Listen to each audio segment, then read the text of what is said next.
Welcome to this installment of the Dubb Action Online Summit series. Today we have with us Taylor McPartland. So Taylor and I actually go back to a co-working space called Cross Campus from many, many years ago, and that's where we initially met. And today we'd like to talk about his journey to become the CEO of ScaleHealth. And Taylor, if you could just start with a short bio and let's get into this. Yeah, no, absolutely. Thanks for having me. Great to catch up. Before we jumped on here, we were talking about the trials and tribulations of entrepreneurship, and it brought back a lot of good memories from the cross campus days. So thanks for reconnecting. Quick background on me. I'm a Northern California native. Moved to the LA area for college. I founded a company shortly after I graduated. Ran that for about 6 years. Was fortunate enough to, and that's actually the company that I was working on while we were at Cross Campus. Really fortunate to learn all of the lessons of entrepreneurship. I shouldn't say all, but learn many of the lessons of entrepreneurship really on the go. Raising capital, trying to find product market fit, trying to build a community and ecosystem, trying to scale a company from an idea to something that can really live on its own. And stepped away from that company in 2016. And around that time, I really wanted to look at where I was passionate, what I was excited about, where I wanted to dedicate the next phase, or how I wanted to dedicate the next phase of my life. And a lot of that focus for me was around working with innovators and entrepreneurs who are trying to tackle really big systemic challenges that affect our world every single day, and do the blocking and tackling so that they can do the hard enough job of actually creating that impact and creating that progress. And so out of that idea was the seed that has eventually grown into ScaleHealth. And today we're headquartered still in the Los Angeles area, probably about, as I look out the window, probably about 2 miles from where we met at Cross Campus. But we have hubs all around the world, including 5 across the U.S., Belgium, big presence in Tel Aviv, the UK, in Vietnam, and elsewhere. So really excited about the journey, and excited to talk about it a bit more with you. Yeah, thank you so much for being here. So let's get into it. So talk to us a little bit about the vision here. Yeah, so from our perspective at ScaleHealth, our goal is to really accelerate the impact of health innovation. We're in the health space, as our name implies, but we as a core team, like our goal is to bring the right stakeholders to the table to enable progress. And so we're not necessarily focused on a specific health challenge or a med tech challenge. We're not specifically aligned with a government agency, with a health system, with a fund. We really want to align ourselves with people and with institutions that share that vision. And so currently, we work on a daily basis with nearly 500 innovators and entrepreneurs that share that vision. We also work with over 110 investment funds from all around the country that don't invest exclusively in the health space, but do invest in health companies. They've invested over $600 million into ScaleHealth companies over the past 2 years, as we can see right there.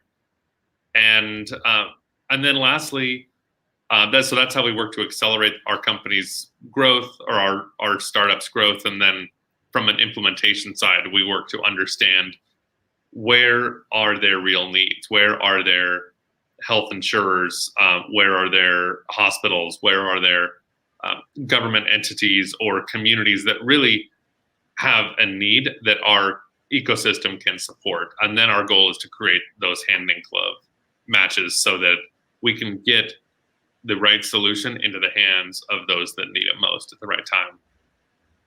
Now, what you've built is seemingly a tremendous ecosystem. Now, how does one come up with the idea? How does one find product market fit? How does one, find the buyers and the sellers and the partners and everyone that's required to create a system like you've built. What was that process like? It was a lot of evolution. Honestly, I mean, we started off in our very, very earliest days. We would just put on small events. We had we would get together. We would do small things like there'd be 5 or 6 of us that would get together at a local brewery, and we'd invite out a special guest, and we would have a kind of a theme, and we'd say, hey, this group, we're gonna have this table and come together on a Saturday, and let's just have a couple beers and talk to this cool person about what they're working on in this space.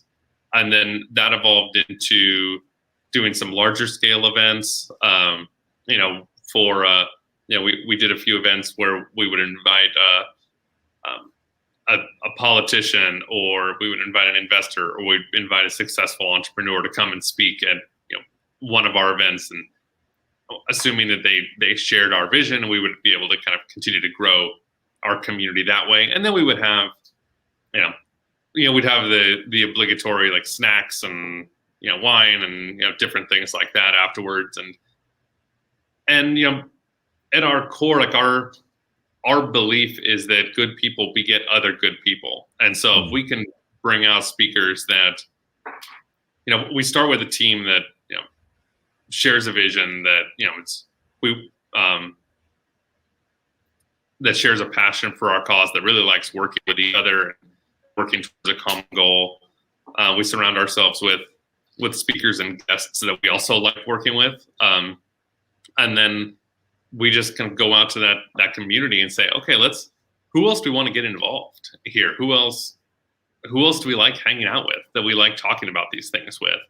And that's a lot of where it started. I think if we can get 5 people in a room that have a really good experience, that really enjoy meeting with each other, and we say, hey, we're going to do this again next month, and then that just naturally can turn into 10 people, and then 20, and then grow from there. And to the point where, over the course of, we've really had to evolve quite a bit in response to 2020, because we weren't able to do in-person activities at all anymore. And so we've actually had to we had to take a long, hard look at our community that we built, and understand like what makes it special, what makes it unique, and how can we translate that into a digital world. And then we built out technology that we call the ScaleHealth Architect, that allows our community members to really be able to connect with one another at the right time, at the right stage, connect with the right investors, connect with the right advisors, connect with the right strategic partners, and really kind of propagate that sense of serendipity and collaboration, even though we're all on Zoom and we're all still sitting on our couches, but we can still kind of quote unquote bump into the right people and still continue to have those same positive interactions. Now, I think that what I noticed from your general messaging and your branding is that it's a very value-focused, empathetic-focused platform. There's a tremendous amount of resources. There's a lot of different ways that people can get involved at different pricing tiers. What was the process like to come up with your economic model, come up with your general business model, how you acquire customers, how you monetize, how you get the ROI that you're looking for, and then eventually, come up with a scaled growth plan? What was that process like? Great question. And the short answer is very iterative. It's certainly evolved. Our model looked, when we were first, we've got a 15,000 square foot space here in West LA that's our HQ. And when we opened up the space, our revenue model was very much tied to this physical location, allowing, doing events here, inviting our select members to come in and work out of the space, having a very incubation aspect to our business model. And then when COVID hit, obviously we had to radically shift that. And so our, prior to COVID, our quote unquote virtual membership was a very, very small slice of the pie. And then during COVID, it became practically the entire pie because everyone was working from home. And so we shifted our model to be much more dependent on our technology and, on our ability to be able to connect the right dots within our ecosystem together at the right time. And, frankly, as we look ahead, I think there's still a lot of opportunities for ideating on what that model looks like, because as much as there's the membership component to it, we also look at opportunities where can we be really supportive with our health system partners as well, and how can we continue to scale that, and how can we better fund the connectivity between health systems and startups. So I guess to kind of boil it down to a simple answer, it was a lot of whiteboard meetings, a lot of conversations within the team saying, okay, this is the path forward. This is what we're going to test. We're going to iterate, and then we would tweak that slightly. And then with COVID, it was a big pivot for us to go virtual. And conversely, it opened up a lot of opportunities and a lot of doors for us to expand outside of LA. Which conversely has opened up a lot of new opportunities for our revenue model. So it's fluid, I would suppose, but it's something that we're continuing to hone in on and really trying to be receptive to the needs of our ecosystem in real time. Now, you're no stranger to pivoting, to adapting, to seizing opportunities, based on what the market is telling you. If you could give us some advice on how we can pivot our lives, whether that's from a post-COVID perspective or whether that's just adapting to our environment. The biggest lesson that I think I've learned over my time is just trying my best not to be too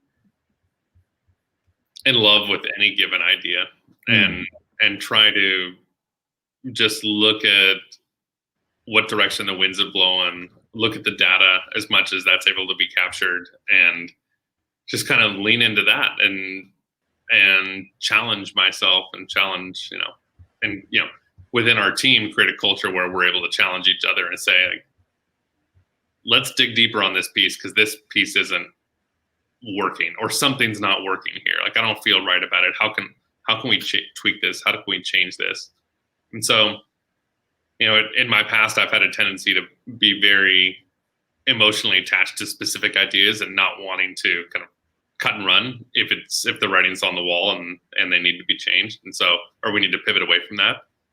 But yeah, that's the biggest thing for me. And that's something that I constantly work on.